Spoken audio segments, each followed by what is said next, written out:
Okay, welcome to Virtual Learning Point.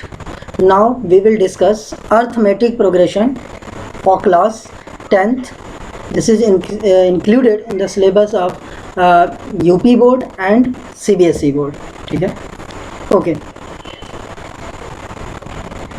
Now in arithmetic progression, the first term which I have to discuss sequence. क्योंकि जब भी arithmetic progression की बात होगी तो उसमें जो सबसे पहला चीज़ आता है वो आता है कि सीक्वेंस क्या होता है। सीक्वेंस क्या होता है वो सबसे पहली चीज़ होती है। हमने सीक्वेंस के बारे में कई बार सुना भी है। जब हम प्रेयर के असेंबली में छोटी क्लास में पढ़ते थे तो प्रेयर असेंबली में हमें खड़ा होना होता था और उस वक्त हमसे कहा जाता था कि आप एक सीक्वेंस में लग जाइए, राइट। तो सीक्वेंस बेसिकली अर्थमेटिक प्रोग्रेशन के बारे में जानने से पहले हमें सीक्वेंस के बारे में जानना होगा। सबसे पहले आता है कि सीक्वेंस क्या होता है, सीक्वेंस के बाद आता है कि प्रोग्रेशन, और प्रोग्रेशन के बाद फिर हम जानेंगे कि सीरीज क्या होता है। तो जो सबसे पहला चीज़ आता है कि सीक्वेंस क्या होता है। ओके, तो सबसे पहली चीज़ सीक्वेंस। तो सीक्वेंस में हमने सबसे पहले जो जानना वो लिखा हुआ है कि sequence is a collection of numbers arranged in a definite order according to some definite rule. यानी सीक्वेंस जो है वो नंबर का कलेक्शन होता है जो कि अरेंज्ड किए जाते हैं एक डिफिनेट ऑर्डर में, और वो डिफिनेट ऑर्डर फॉलो करता है सम डिफिनेट रूल को। अब वो रूल क्या हो सकता है, जैसे मान लीजिए कि हमारा 1 मिनट, मान लीजिए हमें डेफिनेट रूल के बारे में जानना कि डेफिनेट रूल क्या हो सकता है जो वो फॉलो करता है, जो हमारा सीक्वेंस फॉलो करता है। तो वो दो होता है, एक तो होता है मैथमेटिकल रूल, जो पहला होता है that is called mathematical rule, and second one is called logical rule.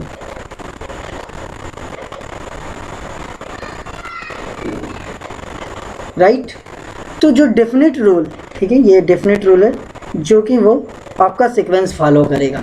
तो a sequence is a collection of numbers arranged in a definite order according to some definite rule which may be mathematical or logical, जो कि या तो mathematical हो सकता है या तो लॉजिकल हो सकता है। अब आता है कि मैथमेटिकल क्या होगा, लॉजिकल क्या होगा। तो मैथमेटिकल रूल फॉलो करने का मतलब कि वो कोई मैथमेटिकल फार्मूला को फॉलो कर रहा है, यानी वो किसी मैथमेटिकल फार्मूले के अकॉर्डिंग अरेंज्ड किया गया। और लॉजिकल रूल मतलब कि कुछ लॉजिक के थ्रू वो अरेंज्ड किया गया। जो आपके नंबर का अरेंजमेंट है वो या मैथमेटिकल रूल को फॉलो करने का मतलब है कि वो किसी पार्टिकुलर फॉर्मूले को फॉलो कर रहा है, और लॉजिकल रूल को फॉलो करने का मतलब वो किसी लॉजिक्स को फॉलो कर रहा है। अब मैथमेटिकल रूल को कब फॉलो करेगा, लॉजिकल रूल को कब फॉलो करेगा, तो उसके लिए हम ऐसे देख सकते हैं कि एग्जाम्पल के लिए, जैसे एक एग्जाम्पल हम लें कि मान लीजिए हमारा 2 है, 4 है, 6, 8 डैश। हम ये जान रहे हैं ये क्या है, किस तरह का है, इवन नंबर का कलेक्शन है। ये जो हमारा सीक्वेंस है, ये सीक्वेंस है इवन नंबर का, सीक्वेंस ऑफ इवन नंबर। तो ये हमारा इवन नंबर का सीक्वेंस है। और अगर आप इसे देखिए तो ये एक मैथमेटिकल फार्मूला को फॉलो कर रहा है। कैसे कर रहा है, जैसे हमारा जो पहला टर्म है वो क्या है, 2 है, तो हम इसको ऐसे लिख सकते हैं 2 क्रॉस 1। दूसरे टर्म की बात की जाए, तो दूसरे टर्म को हम कैसे लिख सकते हैं, 2 क्रॉस 2, ठीक है। तीसरा टर्म अगर हमें लिखना है तो हम कैसे लिख सकते हैं, 2 क्रॉस 3। फोर्थ टर्म हमें लिखना हो तो हम कैसे लिख सकते हैं, 2 क्रॉस 4।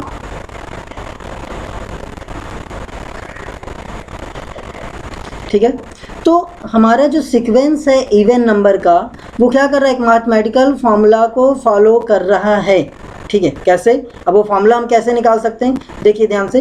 पहला टर्म है तो 2 × 1, सेकेंड टर्म है तो 2 × 2, थर्ड टर्म है तो 2 × 3, फोर्थ टर्म तो 2 इंटू 4। ऐसे अगर nth टर्म होगा, अगर हमें nth टर्म फाइंड करना हो Tn, तो हम क्या लिख सकते हैं 2 into n and that will be equal to 2n। तो ये क्या कर रहा है, एक मैथमेटिकल फार्मूले को फॉलो कर रहा है। ये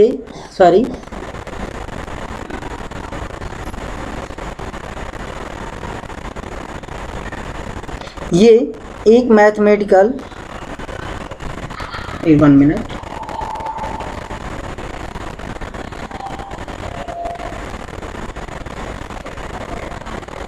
तो ये एक मैथमेटिकल फार्मूले को फॉलो कर रहा है। 2 into N that is equal to 2n, that is equal to 2n, ठीक है। और ये हमारा फार्मूला हो गया nth टर्म के लिए इवन नंबर को फाइंड करने के लिए, इवन नंबर के सीक्वेंस को, ठीक है, फाइंड करने के लिए, ठीक है। जैसे हमारा पहला एग्जांपल क्या हो गया, हमने क्या देखा कि सीक्वेंस यहाँ पर आते हैं, sequence is a collection of number arranged in a definite order according to some definite rule which may be mathematical or logical. तो हमने देखा कि जो डिफिनेट रूल है जिसको वो फॉलो करेगा वो या तो मैथमेटिकल होगा या तो लॉजिकल होगा। मैथमेटिकल का मतलब कि वो किसी मैथमेटिकल फॉर्मूले को फॉलो कर रहा है। तो हमारा जो इवन नंबर का सीक्वेंस है 2 4 6 8, इसमें जो पहला टर्म है 2, इसको हम लिख सकते हैं 2 into 1, second term 2 into 2, third term 2 into 3, fourth term 2 into 4, ऐसे fifth term 2 into 5, six term होगा तो 2 इंटू 6 और nth टर्म होगा तो 2 इंटू n। तो ये मैथमेटिकल फॉर्मूले को फॉलो कर रहा है, ठीक है। इसका हम कोई भी टर्म इस फॉर्मूले के थ्रू फाइंड कर सकते हैं। अब बात आती है लॉजिकल क्या होगा। तो अगर हम सेकेंड एग्जाम्पल को देखें, अगर हम सेकेंड एग्जाम्पल को लेके चलते हैं तो सेकेंड एग्जाम्पल हमारा है जैसे लॉजिकल के लिए sequence of prime number, sequence of prime number.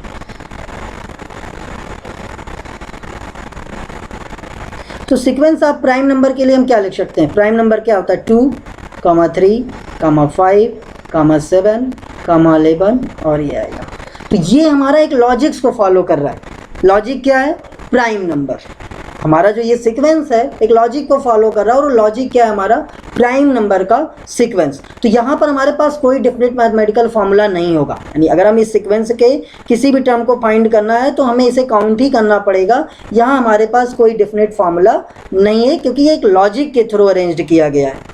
तो sequence is a collection of number arranged in a definite order according to some definite rule which may be mathematical or logical. Mathematical होने का मतलब कि mathematical formula कुछ ना कुछ होगा, logical होने का मतलब वो किसी लॉजिक्स को फॉलो करेगा, ठीक है। तो लॉजिक्स में आपके पास कोई मैथमेटिकल फार्मूला नहीं, ऐसा नहीं कि कोई रूल फॉलो नहीं कर रहा, लेकिन वो रूल हमारे लिए फाइंड करना कॉम्प्लिकेटेड है, हमने फाइंड नहीं कर सकते। हमें सारे टर्म्स को एक एक करके, अगर हमें मान लीजिए तुमसे कोई पूछे कि 16th प्राइम नंबर क्या होगा तो 16 टर्म हमें काउंट करके ही हम बता सकते हैं। ऐसा कोई फार्मूला नहीं है कि डायरेक्ट हम 16 रखें और हमें 16th टर्म मिल जाए। जबकि अगर हम यहाँ पर देखें तो Tn इक्वल टू 2n है। अगर हमें यहाँ 16 टर्म चाहिए तो n की वैल्यू हम डायरेक्ट 16 रखेंगे और हमें T16 इक्वल टू मिल जाएगा 2 into 16 and that will be equal to 32। तो ये होता है sequence. Sequence is a collection of number arranged in a definite order according to some definite rule which may be mathematical or logical. अब किसी भी sequence में आगे कहा जा रहा है कि each number in the sequence is called a term of the sequence, यानी किसी भी सीक्वेंस में जो प्रत्येक नंबर होगा वो टर्म कहलाएगा। जैसे हमने इवन नंबर का जो सीक्वेंस लिया था तो ये इसमें जो पहला टर्म से दूसरा term, third term, fourth term, ऐसे सेकेंड एग्जाम्पल जो लिया है इसमें जो फर्स्ट है first term, second term, third, fourth and fifth term कहलाएगा, ठीक है। और टर्म्स को जो रिप्रेजेंट किया जाता है, टर्म्स को जो रिप्रेजेंट किया जाता है, अगर हमारे पास फर्स्ट टर्म है तो T1, सेकेंड टर्म है तो T2, ऐसे अगर हमारा nth टर्म होगा तो उसको रिप्रेजेंट करते हैं हम Tn से, ऐसे Tn से nth टर्म को हम रिप्रेजेंट करते हैं Tn से, ठीक है। बाकी आपका वो एग्जाम्पल है, जो पहला एग्जाम्पल यहाँ पर लिया गया है 1, देखिए 1 से 1 कैसे आएगा, क्योंकि 1 1 ही रहेगा। अब 2 कैसे आ रहा है, 1 और 1 को जोड़ा जा रहा है, इसमें दो प्रीवियस टर्म्स आपस में ऐड किए जा रहे हैं, एक करंट टर्म एक प्रीवियस टर्म, और हमें फिर नेक्स्ट टर्म मिल रहा है। जैसे 2 और 1 आपस में इंक्लूड होकर हमें 3 दे रहा है, 3 और 2 आपस में ऐड होकर हमें 5 मिल रहा है, 5 और 3 ऐड होकर हमें 8 दे रहा है, और 8 और 5 ऐड करेंगे 13, और ऐसे सो ऑन बढ़ता जाएगा। दिस इज एक special series and that's sequence and that's name is Fibonacci series, right. आगे चलते हैं, prime number which have already discuss है, ठीक है। तो हमने सबसे पहले जाना कि सीक्वेंस क्या होता है। Sequence is a collection of number arranged in a definite order according to some definite rule which may be mathematical or logical. Each number in the sequence is called a term of the sequence. तो जितने भी number हैं इसमें वो हमारे क्या कहलाएंगे, sequence कहलाएंगे, ठीक है, सॉरी टर्म कहलाएंगे, ओके। अब आते हैं, जब सीक्वेंस हो गया तो जो सेकंड आती है डैट इज कॉल्ड प्रोग्रेशन, कि प्रोग्रेशन क्या है। तो प्रोग्रेशन भी एक तरह का सीक्वेंस है, लेकिन एक ऐसा सीक्वेंस जिसमें हमें nth टर्म को बताने का फॉर्मूला हो, यानी कोई भी रैंडम फॉर्मूले टर्म्स को बताने के लिए हमारे पास एक डेफिनेट फॉर्मूला हो, तो ऐसा सीक्वेंस हमारा क्या कहलाता है, प्रोग्रेशन कहलाता है। जैसे सीक्वेंस ऑफ इवन नंबर, ठीक है, अभी अभी हमने बात किया था 2 4 6 8, और बताया था कि इसका जो nth टर्म होगा that is equal to n, where n included to natural number. Natural number मतलब n की वैल्यू कुछ भी हो सकती है, 1 2 3 4 5 6, ठीक है। आपको जो निकालना है, अगर आपको सपोज करिए T15 निकालना है, सपोज करिए अगर हमें T15 फाइंड करना है, तो जस्ट 2 और n, ठीक है, 2 की जगह n की जगह हम जस्ट 15 रख देंगे, और हमें T15 की वैल्यू मिल जाएगी 30। तो हमें जो 15th नंबर का इवेंट टर्म है, यहाँ पर हमें क्या मिल जाएगा, इससे मिल जाएगा कि T15th जो होगा वो हमारा 30 होगा, ठीक है। ऐसे आपको 100th फाइंड करना है, तो आप जस्ट n की जगह पे 100 रखिए। आपको सपोज करिए 100 टर्म्थ बताना है कि 100 टर्म क्या होगा इवेंट सीक्वेंस का, तो जस्ट 2 n की जगह पे 100 एंड दैट विल बी 200। यही प्राइम नंबर में आपको नहीं पता है। अगर आपसे कोई पूछता कि 100th नंबर पे कौन सा प्राइम नंबर आएगा, तो आपको एक एक प्राइम नंबर काउंट करना पड़ेगा, ठीक है, तब आप बता पाएंगे। लेकिन इवन नंबर के केस में आप आसानी से बता सकते हैं, क्योंकि आपके पास एक डिफिनेट फार्मूला है। एक और एग्जांपल देखते हैं, जैसे हम एक और एग्जांपल ले सकते हैं सीक्वेंस ऑफ ऑड नंबर का। आप ले सकते हैं sequence of odd number. Odd number का अगर हम सीक्वेंस लें तो क्या होगा, 1, दूसरा क्या आएगा 3, फिर क्या आएगा 5, फिर क्या आएगा 7, फिर क्या आएगा 9। तो यहाँ पर हम देख रहे हैं कि पहला टर्म हमारा क्या है 1, दूसरा टर्म क्या है 3। तो अगर हम इसको थोड़ा सा अरेंज करें तो कुछ ऐसे लिख सकते हैं 2n माइनस 1। देखिए अगर पहला टर्म है तो n की जगह 1, 2 1 जा 2 और माइनस 1 1 देगा। दूसरा टर्म अगर आपको निकालना है तो देखिए कैसे अरेंज हो रहा है, t इंटू 2 माइनस 1 3 आ रहा है। ऐसे तीसरा टर्म अरेंज करना है 2 इंटू 3 माइनस 1 5 आ जाएगा। अच्छा ये 2n माइनस 1 आया कैसे, ये हमने सेट किया है फार्मूला, जो डिफिनेट फार्मूला फॉलो कर रहा है। कैसे कर रहा है, 2n माइनस 1 टाइप से ये पूरा का पूरा सीक्वेंस अरेंज है। से इवन नंबर का जो सीक्वेंस है वो किस पैटर्न को फॉलो कर रहा है, 2n को। ऐसे जो ऑड नंबर का सीक्वेंस होता है वो 2n माइनस 1 के पैटर्न को फॉलो करता है। यानी n की वैल्यू 1 रखेंगे तो 3 आ जाएगा, 2 रखेंगे तो सॉरी 1 रखेंगे तो 1 आएगा, 2 रखेंगे तो 3 आ जाएगा, n की वैल्यू हम 3 रखेंगे 5, n की वैल्यू 4 रखेंगे 7, n की वैल्यू 5 लिखेंगे 9। ऐसे अगर हमसे कोई पूछ ले कि 100th नंबर पर प्राइम नंबर की वैल्यू क्या होगी, यानी इस सीक्वेंस में जो 100वें नंबर पर प्राइम नंबर आएगा उसकी वैल्यू क्या होगी, तो कुछ नहीं करना है, बस n की जगह पर हमें 100 रख देना है, उसमें से 1 क्योंकि 2n माइनस 1 है, सब्ट्रैक्ट करेंगे तो हमारे पास कितना आ जाएगा 199। तो 100th नंबर पर जो इवेंट आता है वो आता है कितना 200, और 100 नंबर पर जो प्राइम नंबर आता है वो आता है 109। तो ये भी एक पार्टिकुलर पैटर्न को फॉलो कर रहा है, इसलिए ऑड नंबर का भी जो सीक्वेंस होगा वो क्या कहलाएगा, प्रोग्रेशन कहलाएगा। इवन नंबर का भी जो सीक्वेंस होगा वो क्या कहलाएगा, प्रोग्रेशन कहलाएगा। तो it is a sequence having a specific formula to find its nth term. अब तीसरा आता है कि सीरीज क्या होता है। तो आप किसी भी सीक्वेंस के अगर टर्म्स को आपस में जोड़ दें, ठीक है 1 मिनट,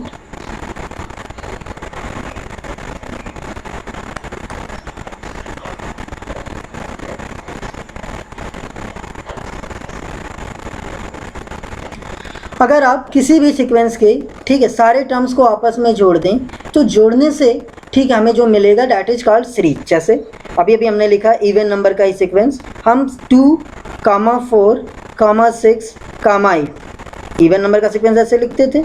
इसको लिखने, ऐसे लिखने की वजह, अगर हम इसको ऐसे लिखें 2 + 4 + 6 + 8 + डैश डैश, तो ये हमारा कहलाएगा, ठीक है, सीरीज। ये हमारा कहलाता है सीरीज। ऐसे ही ऑड नंबर में है 1, 3, 5, 7, 9, अगर हम इसी को लिखें 1 + 3 + 5 + 7 + 9, तो यही हमारा कहलाएगा सीरीज।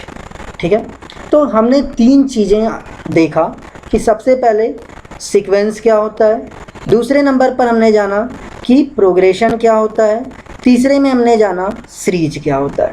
अब to identify any sequence we have required minimum 3 terms. ठीक है, आपको किसी भी सीक्वेंस को बताने के लिए मिनिमम 3 टर्म्स का पता होना चाहिए। अच्छा, सीक्वेंस कैसा होगा, किस तरह का सीक्वेंस, तो उससे पहले हमें ये जानना चाहिए कि कितने तरह के सीक्वेंस होते हैं। तो पहला है अरिथमेटिक प्रोग्रेशन, ठीक है, दूसरा आता है जीपी जिसे कहते हैं geometric progression, third one is HP जिसे हम कहते हैं harmonic progression, fourth one is AGP जिसे हम कहते हैं arithmetic geometric progression, and the fifth one is called miscellaneous series.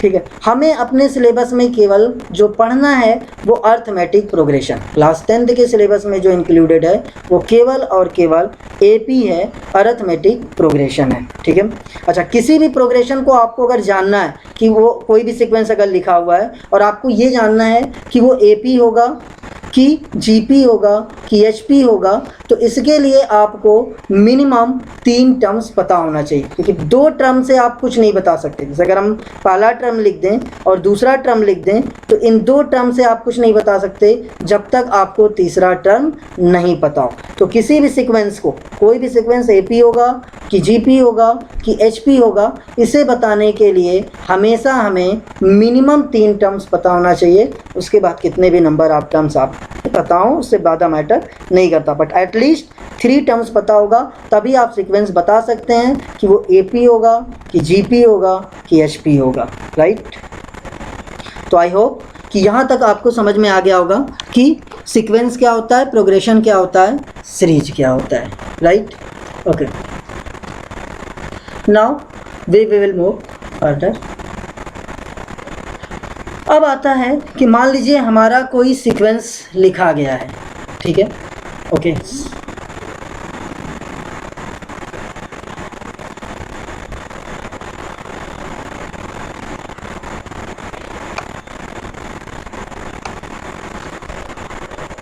अब मान लीजिए कोई सीक्वेंस लिखा गया है,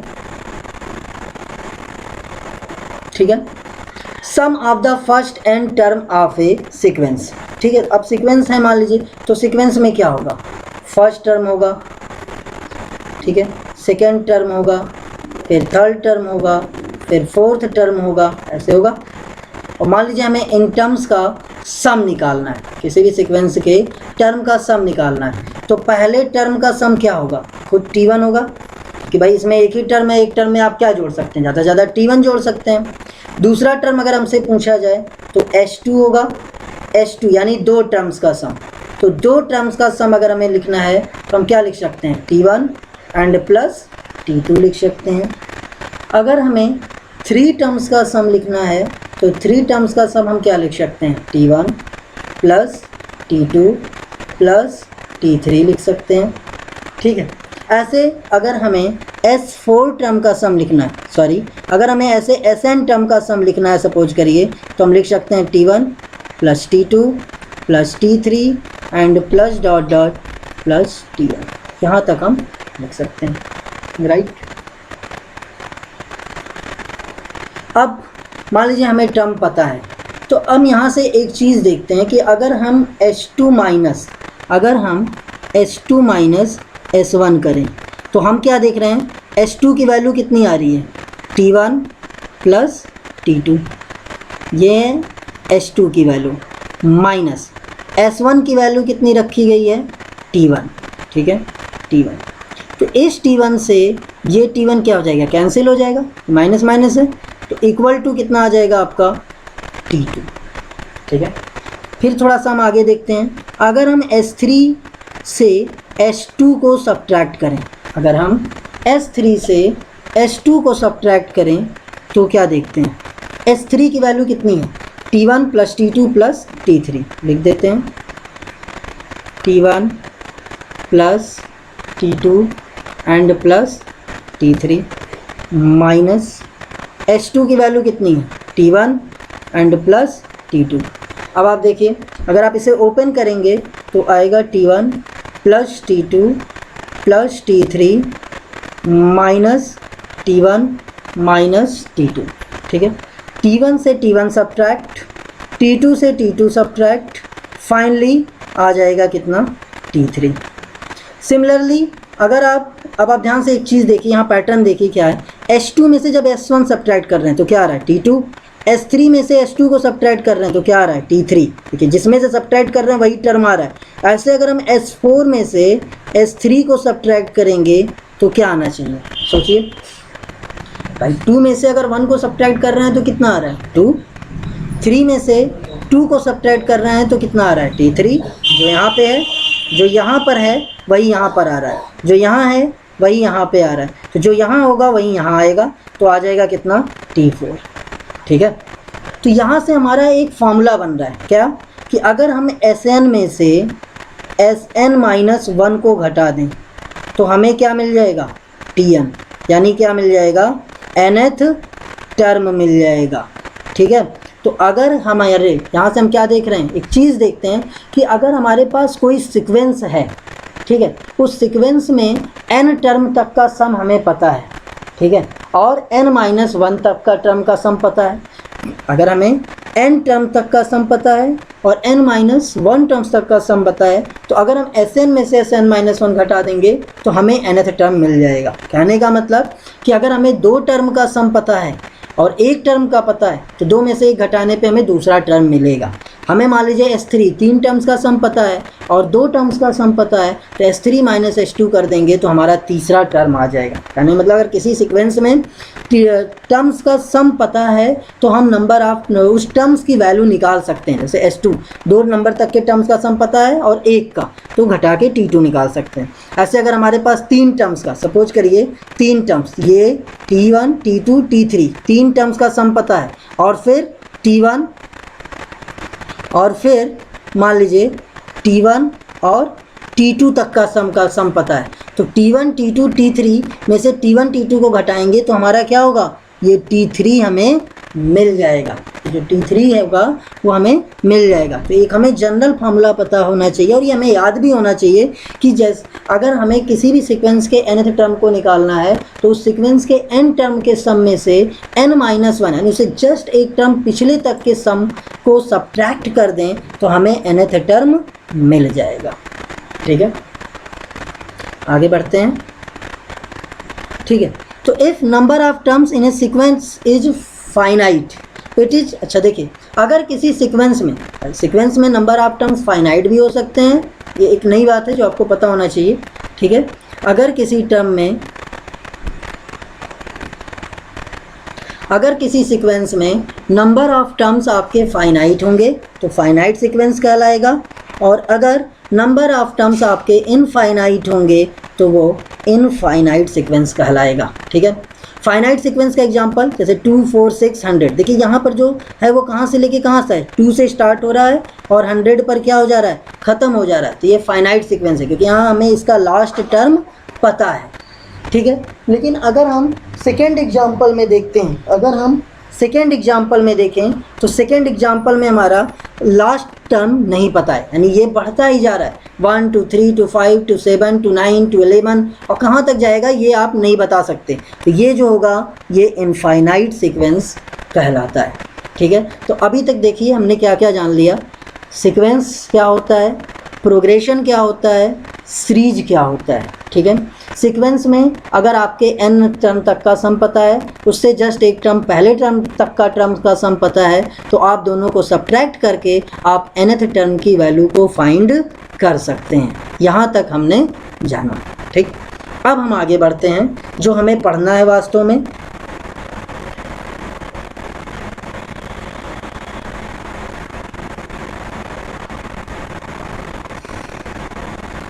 ओके, ये देखिए कुछ क्वेश्चन है, ठीक है, हम थोड़ा करेंगे, क्वेश्चन करते हैं और इससे हमें काफ़ी कुछ सीखने को मिलेगा। जैसे हमें दिया गया है nth टर्म, हमें देखिए यहाँ पर जैसे हम nth टर्म को tn से लिखते हैं, सॉरी nth टर्म को हम किससे लिखते हैं, tn से लिखते हैं। वैसे यहाँ पर nth टर्म को लिख दिया गया है an से, कोई फ़र्क नहीं पड़ता है, an का मतलब nth टर्म ही है, ठीक है। तो an की वैल्यू, पहले क्वेश्चन जो है इसमें an की वैल्यू हमें कितनी दी गई है, 3n प्लस 2। an की जो वैल्यू दी गई है वो दी गई है 3n प्लस 2। तो अगर आपको पहला टर्म निकालना, जैसे क्या कहा गया कि राइट द फर्स्ट 5 टर्म, तो ठीक है, पहला टर्म निकालना है, दूसरा टर्म निकालना है, तीसरा टर्म निकालना है, फोर्थ टर्म और फिफ्थ टर्म। देखेंगे कैसे कैसे आता है, ठीक है।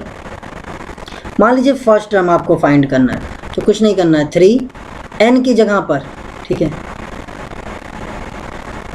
n की जगह पर आप क्या कर लीजिए 1, क्योंकि पहला टर्म है 2, ठीक है, जब n था तो यहाँ n है, अब जब यहाँ 1 होगा तो यहाँ n की जगह पर 1 हो जाएगा, तो 3 बन जा 3 और प्लस 2 हमें कितना मिल जाएगा 5। ऐसे अगर आपको a2 की वैल्यू निकालनी है तो 3n की जगह पर हम क्या पुट करेंगे 2 एंड प्लस 2, तो 3 2 जा 6 एंड प्लस 2, ये कितना इंक्लूड होके आ जाएगा 8 आ जाएगा। ऐसे अगर आपको तीसरा टर्म फाइंड करना है, डज नॉट मैटर, यहाँ पर कोई बहुत बड़ी प्रॉब्लम की बात नहीं है, n की जगह पर आप जस्ट 3 रख दीजिए प्लस 2 कर दीजिए, तो 3 3 जा 9 और प्लस 2 कितना आ जाएगा 11 आ जाएगा, राइट। ऐसे अगर आपको a4 निकालना है, a4 थोड़ा सा आगे करके देखते हैं क्योंकि यहाँ स्पेस नहीं है, a4 निकालना है तो a4 की वैल्यू कितनी हो जाएगी 3, n की जगह पर हम कितना रख दें 4, जब n था तो n है, ठीक है। अब n की जगह पर कितना हो रहा है 4 हो रहा है, तो 3 तो पहले से था वो कांस्टेंट है, n ही वेरिएबल है, यही चेंज करेगा, तो n की वैल्यू जब यहाँ 4 हो रही है तो यहाँ पर भी n की वैल्यू कितनी हो गई 4, 2 भी कांस्टेंट है तो जो है पहले से वही रहेगा। सॉल्व करेंगे 3 4 जा 12 एंड प्लस 2 कितना आ जाएगा 14, तो फोर्थ टर्म आ गया 14। फिफ्थ टर्म आपको निकालना है तो 3, आप n की जगह पर क्या पुट कर देंगे 5 और प्लस 2, जब n की जगह n 1 है तो 1, 2 है तो 2, 3 3 4 आया तो 4 रख दिए, और अब 5 आया तो n की जगह पर 5, बाकी 3 और 2 हमेशा की तरह फिर से कांस्टेंट ही हैं, फिक्स रहेंगे, उसमें कोई चेंज नहीं होगा। 3 5 जा 15 और प्लस 2 हमें कितना मिल जाएगा 17। तो इस तरह से हम 5 टर्म्स को फाइंड कर लेते हैं। अगर हमें nth टर्म पता है तो हम a1 a2 a3 a4 a5 को फाइंड कर सकते हैं, ठीक है। चलिए ऐसे आप सेकंड प्रॉब्लम भी लगा सकते हैं।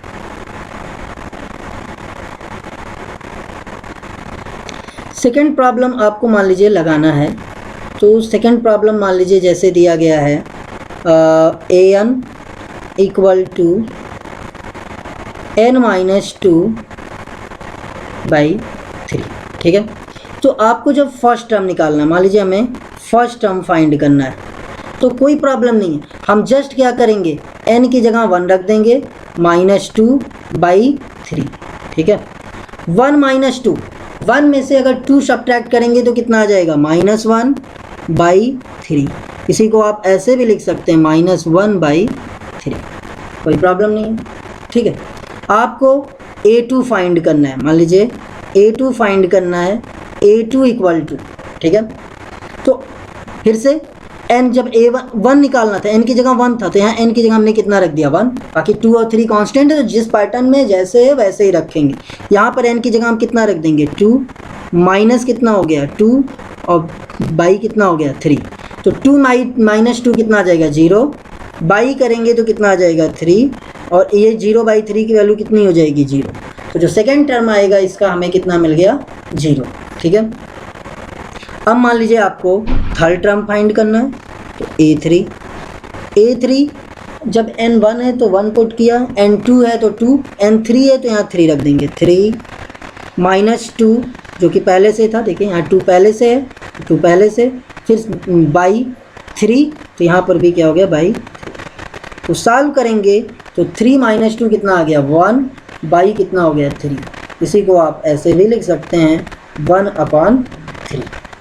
ठीक है, 3 टर्म हो गया। आपको फोर्थ टर्म निकालना है तो A4 आप निकाल सकते हैं। A4 की जो वैल्यू होगी, A4 आप निकालना है तो क्या कर दें, 4 - 2 बाई कितना हो जाएगा 3। अब n की जगह हम कितना रख दे रहे हैं, 4 - 2 पहले से 3, 4 - 2 कितना गया 2/3। इसी को हम क्या लिख सकते हैं, 2/3 ऐसे भी लिख सकते हैं। ठीक है, अब मान लीजिए हमें A5 फाइंड करना है तो A5 फाइंड करने के लिए क्या करना है, कुछ नहीं, जस्ट n की जगह पर हम क्या कर दें, 5 कर दें, माइनस कितना कर दें 2 और स्लैश आपका मतलब सॉरी /3। तो 5 - 2 की वैल्यू कितनी आ गई 3/3 और ये सॉल्व होकर क्या आ जाएगा 5। तो पहले प्रॉब्लम में ये आपका आ गया आंसर। ठीक है, और ठीक है, तो ये आपका सेकेंड क्वेश्चन हुआ। पहले क्वेश्चन में हमने 5 टर्म निकाला, सेकेंड टर्म में भी हमने ऐसे 5 टर्म्स फाइंड कर लिए। तो कुछ करना नहीं है आपको, जहाँ n रखा गया है, जहाँ भी n आ रहा है वहाँ जैसे जैसे आप वैल्यू चेंज करते जाइए, मतलब A1 A2 A3 A4 A5 वैसे वैसे जहाँ जहाँ n लिखा गया है वहाँ n की वैल्यू रखते जाइए और प्रॉब्लम को सॉल्व करते जाइए, आपको सारे टर्म मिलेंगे। जैसे an = 3n, ये हमें सीखना है तो इसको हम ऐसे सीख सकते हैं,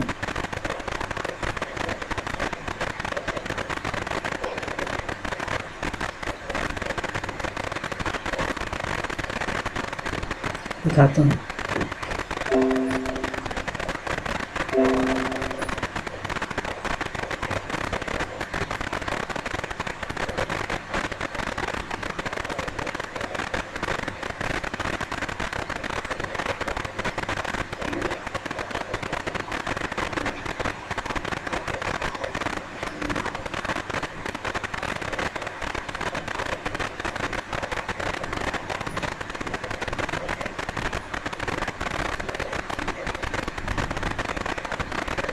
ओके,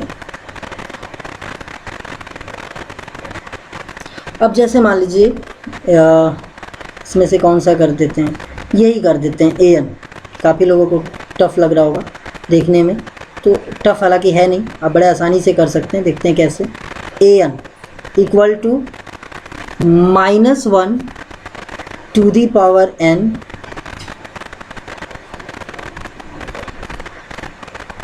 और उसके बाद लिखा गया × 2n। ठीक है, अब देखिए कैसे निकालते हैं सारे टर्म्स। सपोज करिए सबसे पहले हमें A1 निकालना है, तो कुछ नहीं करना है, जहाँ जहाँ n है वहाँ 1 रखना है बस। तो हमने क्या किया, -1 इस पे हमने लगा दिया 1 × 2, n की जगह पर हमने कितना रख दिया 1। अब देखिए -1 पे 1, देखिए एक चीज़ हमेशा याद रखिए कि अगर माइनस पे ऑड नंबर की पावर होगी, माइनस पे यहाँ मैं लिख दे रहा हूँ, माइनस पे ऑड नंबर की पावर होगी, ऑड नंबर की पावर तो हमेशा माइनस रहेगा, और अगर इवन नंबर का पावर होगा तो हमेशा क्या हो जाएगा प्लस। तो यहाँ -1, इस पर 1 की पावर है, 1 ऑड है तो यहाँ पर माइनस आ जाएगा। 2⁻1 की वैल्यू कितनी हो जाएगी 2। तो पहला टर्म जो हो गया वो हमारा 2 आ गया। अब मान लीजिए हमें A2 फाइंड करना है तो n की जगह पर हम कितना रख सकते हैं 2 रख सकते हैं। अब -1 1 की जगह, अब n है तो जहाँ जहाँ n है वहाँ पर 2 रख देंगे, तो -1 2 हो गया × 2n, तो n की जगह यहाँ भी 2 आ गया। अब माइनस पर इवन पावर आ रहा है, -1 है वो इवन नंबर है, सॉरी -1 है और -1 पे पावर 2 है, 2 क्या है इवन नंबर, तो -1 पे अब कितना आ जाएगा प्लस, ये हो गया प्लस। ठीक है, 2 पे पावर 2 का मतलब हो गया, तो जो हमारा सेकेंड टर्म होगा वो कितना हो जाएगा 4 हो जाएगा। ठीक है, ऐसे मान लीजिए हमें निकालना है A3, तो कोई प्रॉब्लम नहीं है, -1 पे पावर कितना हो गया 3 और 2 पे पावर कितना हो जाएगा 3। ठीक है, तो -1 ऑड हो गया, 3 क्या हो गया ऑड, तो यहाँ माइनस आ जाएगा, और 2 पे 3 का मतलब कितना हो गया 8। ठीक है, और देखते हैं।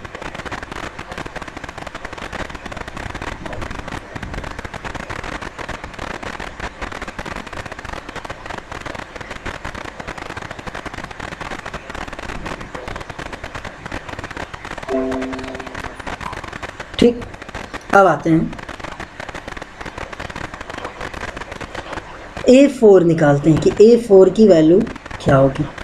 तो देखिए A4 इक्वल टू कुछ नहीं करना है, -1, देखिए यहाँ पर -1 की पावर n है तो जस्ट -1 n की जगह पर हम पुट कर देंगे 4 into 2 to the power n, तो यहाँ पर आ गया 4 इक्वल टू -1 पर इवन पावर तो प्लस हो गया 2 टू दी पावर 4, इसकी वैल्यू कितनी आ जाएगी 16। अब 2 का 4 बार मल्टीप्लाई करिए तो आपको 16 मिल जाएगा। तो फोर्थ टर्म हमें कितना मिल गया 16।